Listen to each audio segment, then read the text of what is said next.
Assalamualaikum warahmatullahi wabarakatuh. Nama saya Elva Shanistia Nur Hasanah, NIM 2019 008206 dari kelas 3A06. Di sini saya akan menjelaskan tentang pro dan kontra terhadap kebijakan ekspor benih lobster. Lalu yang kedua, membicarakan tanggapan tentang akan dimulainya kelas tatap muka pada tahun 2021. Berikut penjelasan saya.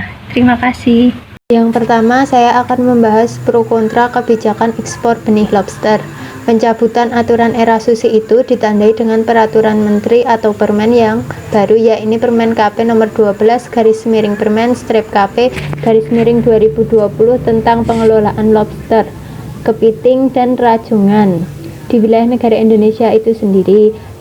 Nah, aturan itu telah diperbarui oleh Edi Prabowo yang sebelumnya aturan itu dibuat oleh era susi, kini telah diganti bahwa ekspor benih lobster itu diperbolehkan oleh Menteri Edi Prabowo. Yang urgent itu jika budidaya lobster di Indonesia itu tidak dikelola dengan baik. Nah, menurut saya daripada kita ekspor benih lobster ke negara lain, lebih baik kita mengembangkan budidaya benih lobster itu sendiri di Indonesia. Sebagai contoh sederhana, yaitu jika Vietnam bisa budidaya lobster, kenapa kita tidak? Nah, seperti itu. Jadi karena ekspor lobster itu akan merugikan ekonomi rakyat Indonesia itu sendiri. Ditinjau dari 3 aspek sendiri, yang pertama aspek ekonomi, yang kedua aspek sosial, dan yang ketiga aspek politik. Saya akan membahas terlebih dahulu dampak pada aspek ekonomi. Nah, kebijakan ini akan mengubah perekonomian masyarakat karena dengan pencabutan peraturan menteri atau permen yang baru, itu akan merubah tentang pengelolaan lobster, yaitu yang akan merugikan banyak nelayan di Indonesia karena ekonomi mereka menjadi menurun karena banyaknya ekspor lobster ke negara lain. Yang kedua yaitu dari segi aspek sosial. Pada aspek sosial ini dapat ditinjau dari perubahan gaya hidup atau perilaku para petinggi pengekspor benih lobster. Untuk sosial ini, para petinggi akan mendapatkan sosialisasi yang baik dengan negara lain. Lalu ditinjau dari aspek politik, yaitu pada realisasinya kebijakan ini akan menuai banyak pro dan kontra di kalangan masyarakat, bahkan di kalangan pemerintahan karena kebijakan diperbolehkannya ekspor benih lobster ini.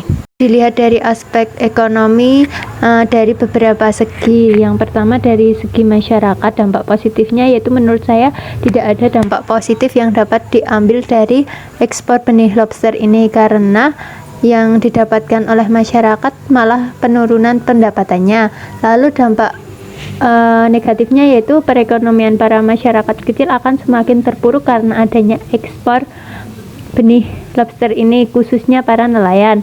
Lalu ditinjau dari swasta, dampak positifnya yaitu adalah banyak para pengusaha yang semakin maju dalam bisnis ekspor. Lalu ditinjau dari dampak negatifnya bagi swasta itu jadi tidak memperhatikan kegiatan ekonomi masyarakat kecil. Mereka mementingkan bisnis mereka tersendiri. Dari pemerintah, dampak positifnya yaitu akan meningkatkan pendapatan pemerintah jika tidak adanya menteri yang melakukan korupsi. Lalu dampak negatifnya yaitu benih lobster akan semakin berkurang karena ekspor yang tinggi, maka benih lobster di Indonesia otomatis akan berkurang di lautan. Lalu dalam aspek sosial ditinjau dari 3 aspek tersebut. Yang pertama dari masyarakat, dampak positifnya yaitu tidak ada peningkatan sosial dan aspek sosial dalam bermasyarakat. Jadi masyarakat ini tidak adanya peningkatan sosial terhadap masyarakat satu dengan satunya. Dampak negatifnya yaitu banyaknya terjadi kesalahpahaman antara nelayan karena itu terkhusus ekspor lobster itu sangat berdampak buruk bagi para nelayan, bagi para tinggi swasta. Dampak positifnya yaitu adanya hubungan baik dengan negara asing. Lalu dampak negatifnya lunturnya adanya sosialisasi dengan sesama orang Indonesia.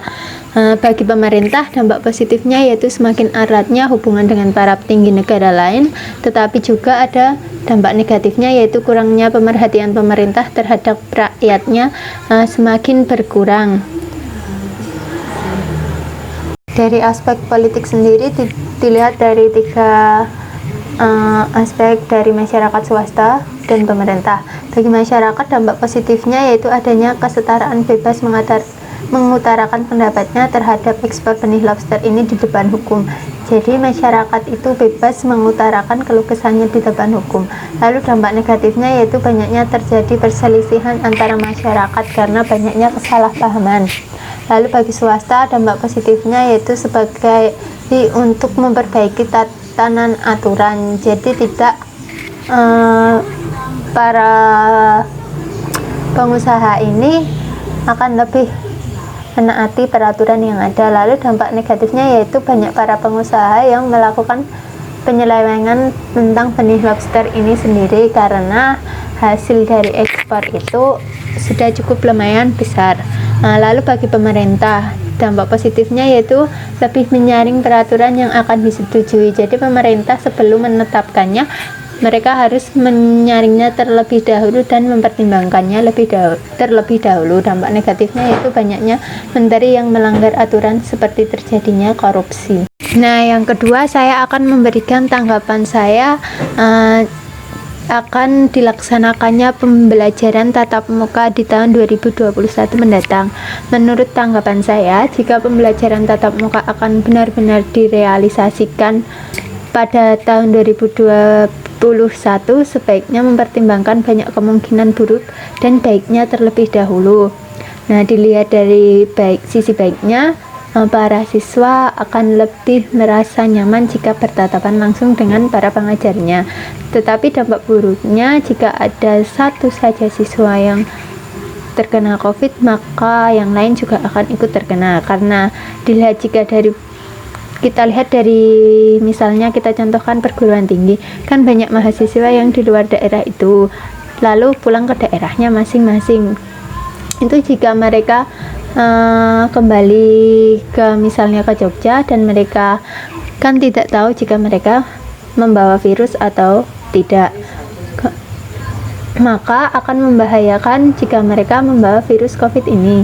Jadi sebaiknya kita harus mempertimbangkan, benar-benar dipertimbangkan, sangat difikirkan terlebih dahulu. Jadi menurut saya sebaiknya jika pembelajaran tatap muka itu akan direalisasikan pada tahun 2021, harus tetap mematuhi protokol kesehatan dan dilakukan untuk siswa dalam daerah terlebih dahulu sebagai uji coba. Jadi tidak langsung semua siswa mahasiswa itu diberangkatkan dan harus tetap mematuhi protokol yang ada. Mungkin itu yang dapat saya sampaikan. Sekian dari saya. Wassalamualaikum warahmatullahi wabarakatuh.